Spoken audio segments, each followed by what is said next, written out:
Video analysis of The Great Gatsby, written by Scott Fitzgerald.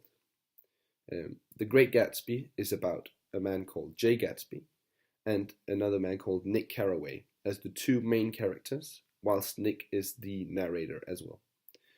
The story follows Jay Gatsby through his kind of history as we perceive it through Nick's eyes. So Jay Gatsby is this man who fell in love while serving in the war with a girl named Daisy. Um, but Jay Gatsby had to go serve in the war, and him and Daisy kind of sent each other letters, but didn't have as much contact. Daisy fell in love and got married to another man called Tom Buchanan, who is rich. And Jay Gatsby comes back from the war, still madly in love with Daisy. Gatsby then pursues wealth and fame through what we later find out is an illegal trade business of alcohol, bootleg. Um, but he does all this, the wealth, the fame, to win over Daisy in the end. And we see that Jay Gatsby, his whole life, his whole mission in this movie is to make Daisy not only fall in love with him again, but tell Tom Buchanan that she never loved him, which she can't do because she actually did love him. Um, Nick Carraway, on the other hand, is this young guy who wanted to be an author, came to Wall Street because there was this big boom, and wanted to get rich basically. And he became very good friends with Gatsby and learned a lot about him and actually very, very much liked him, which is one of my points as Nick, as the narrator who really likes Gatsby. Um, the story ends off with Daisy and Gatsby driving around in a car in what we call the Valley of Ashes, which I'll talk about later as well. And they hit a woman. The husband of the woman thinks that it's actually Gatsby that killed her, but it's Daisy. But no one ever finds out. And so the husband tracks down Gatsby and shoots him dead in his own house. Um, Now, I want to talk about, because as I said, the story is written by Scott Fitzgerald.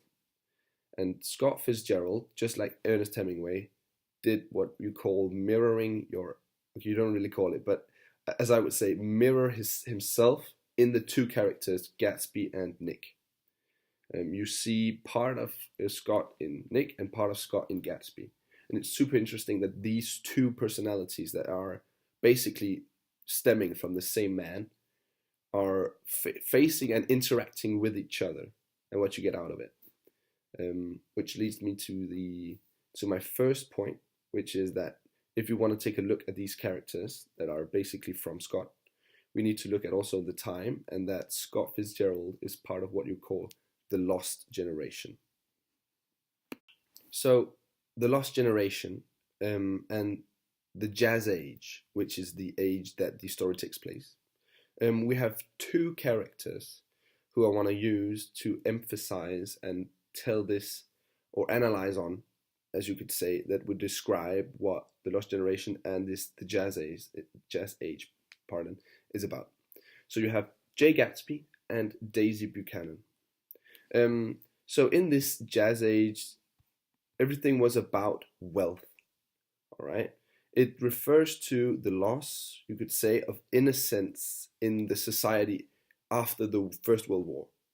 So this First World War, it changed the perception of life, and life was dominated by pursuit of material wealth and fame, social position, you could call it. And there is basically no morality whatsoever. Um, Now, Gatsby was from a poor family in the Midwest, and he went to New York and did everything he could to gain that social fame and the wealth, basically becoming a criminal. But that doesn't matter because the only thing that counts is wealth. Um, Now, Gatsby has transformed, his life to get this insane amount of wealth, throwing these huge parties every Friday. But he remains unfulfilled, you could say. He remains kind of miserable, basically. He's not happy. He still needs something in his life. And that's because the whole perception of wealth being the most important factor of all is very, very wrong. Now, another person I wanted to look to was Daisy Buchanan. Because Daisy Buchanan marries Tom, because he's rich. You could say she has Gatsby, they fell in love. That's true love right there. But she meets Gatsby, that's true love, but Gatsby goes away. Daisy remains in this age where apparently all of a sudden wealth is the pardon, wealth is the number one factor of importance. So Daisy finds Tom, even though she loves him or not, but we find out that she does love him, but it's for his wealth first and foremost. Um, Basically, she becomes Gatsby's lover afterwards because Gatsby has money, has social fame, and they still kind of love each other.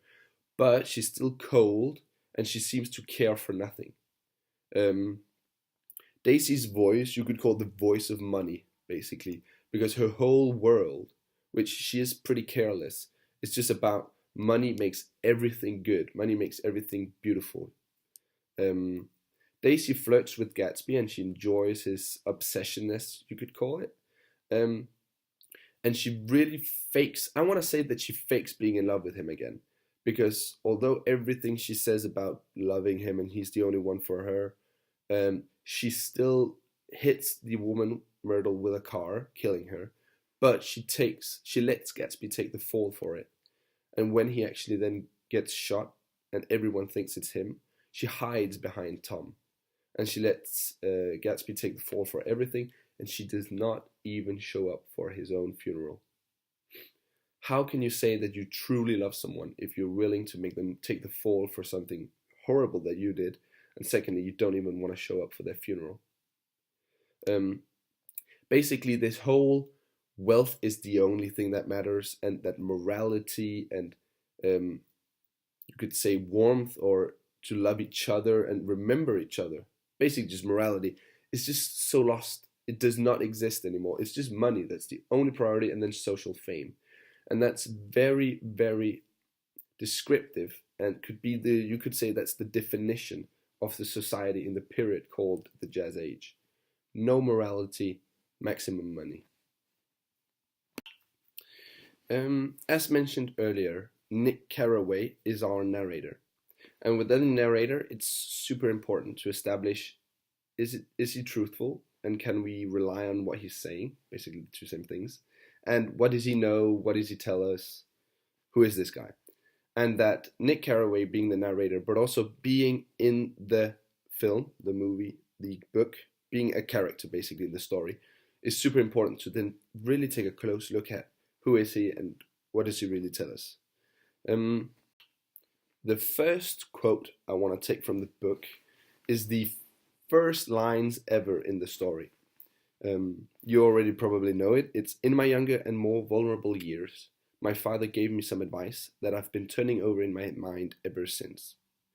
Whenever you feel like criticizing anyone, he told me, just remember that all the people in this world haven't had the advantages that you've had. Now, with these first lines, Nick tries to kind of establish him being, even though that he is privileged and judgmental, that he can be and that his father told him to be thoughtful and very thorough and try to be free from all these judgments. Um, this line kind of sets the tone for the first few pages that follow, where Nick kind of tells us about himself, his background, and he really tries to encourage us, the reader, to believe in him, to trust what he's saying, because his father told him to always be very objective and unjudgmental, free from judgmental. Um, but later on in the story, we have this next quote, is that everyone suspects himself of at least one of the cardinal virtues. And this is mine. I am one of the few honest people that I have ever known. Now, this is here that you kind of start to suspect in the story that Nick does not always tell the truth, or he at least tells it with a huge subjective view from himself, basically. If everyone suspects themselves of one of the cardinal virtues, and this implies that they're not actually virtuous, you suspect yourself of having them, but it's not really sure that you have them. And Nick says that his cardinal virtue is being honest. Perhaps maybe he's also a victim to believing he has this virtue, but not really. Can we trust this man? Well, we start to question it a bit. Later on, Gatsby is dead now, and you see how Tom, Daisy, and Jordan, who's supposed to be people that know him, and Daisy, who's supposed to really love him, does not really care for him, and their reaction to him being dead, which follows very well hand in hand with what I said earlier, that Daisy is not actually in love with Gatsby, but more with his money. And second of all, that in this jazz age, basically money is everything, and morality is dead. So being there for a funeral or showing emotions when a friend dies, is pretty much non-existent. And the quote is as follows: "They're a rotten crowd," I shouted across the lawn. "You're worth the whole damn bunch put together." Now, this line is after, as I said, Myrtle's death, and they're not really coming to this funeral, they're not showing any emotions, and it really shows that Nick has taken Gatsby's side. He's kind of detached from Jordan, Tom, and Daisy, and the whole East Coast, um, and he's now starting to really cling on to Gatsby. And it's important to say that, as I mentioned earlier, Nick and Gatsby are from Scott Fitzgerald, his personality, but in the story, Nick and Gatsby are also from the same part of the world, West Egg. I'll get more into that later on, but it's important to remember when he says that he's disconnected from these Easters, that's Jordan, Tom, and Daisy. It means that it's those rich people who live a privileged life and only really cares about money, and that Gatsby, even though he was very rich, he came from West Egg, just as Nick, and they're all poor in their heart, you could say, because, and that I'll talk about later as well, old money beats new money. Um, but from this quote, the main point I want to get through here is that Nick seems to be an impartial narrator, leaning towards Gatsby's side, and he's maybe more generous in the way that he's describing Gatsby than the way he's describing the other people. And we do really, in this story called The Great Gatsby, which is supposed to actually be Nick writing a story. Nick wrote The Great Gatsby, basically, and he's also in it. Yeah, it's super funny. We need to now, every time we get information about Gatsby and how great he was and how generous and loving and everything, and yeah, great basically, can we really trust it? Because it's from our narrator Nick, who is clearly taking his side in every situation. In conclusion, Nick is the narrator, but he is not omniscient. He can't see everything, he's in the story. And he's very human and flawed. In other words, he's kind of an unreliable source, because he presents us, the reader, he presents certain events where it's pretty clear that he takes Gatsby's side, and because of the death thing and because of the cardinal virtues, he definitely also sees himself as being very truthful. But then, by mistake, he writes things in his book that indicates that he might not be as truthful as he says. He could be more of a liar, and yeah, he might also just obscure the truth and leave things out that could be very relevant for us to make this image of Gatsby. Um, I want to say also, why is Nick then the narrator if it's mostly about Gatsby? Well, if Gatsby was the narrator, it would be harder for Fitzgerald to show the progression of Gatsby, and we would always think that Gatsby is just talking about himself and that he's super partial and we can use anything he says. So basically having Nick there, and Nick really using a lot of time and dedication to tell us he's truthful and we can really believe him, and his father always taught him to be unjudgmental. Um, well, it really helps picture Gatsby in exactly the way Fitzgerald wants us to see him.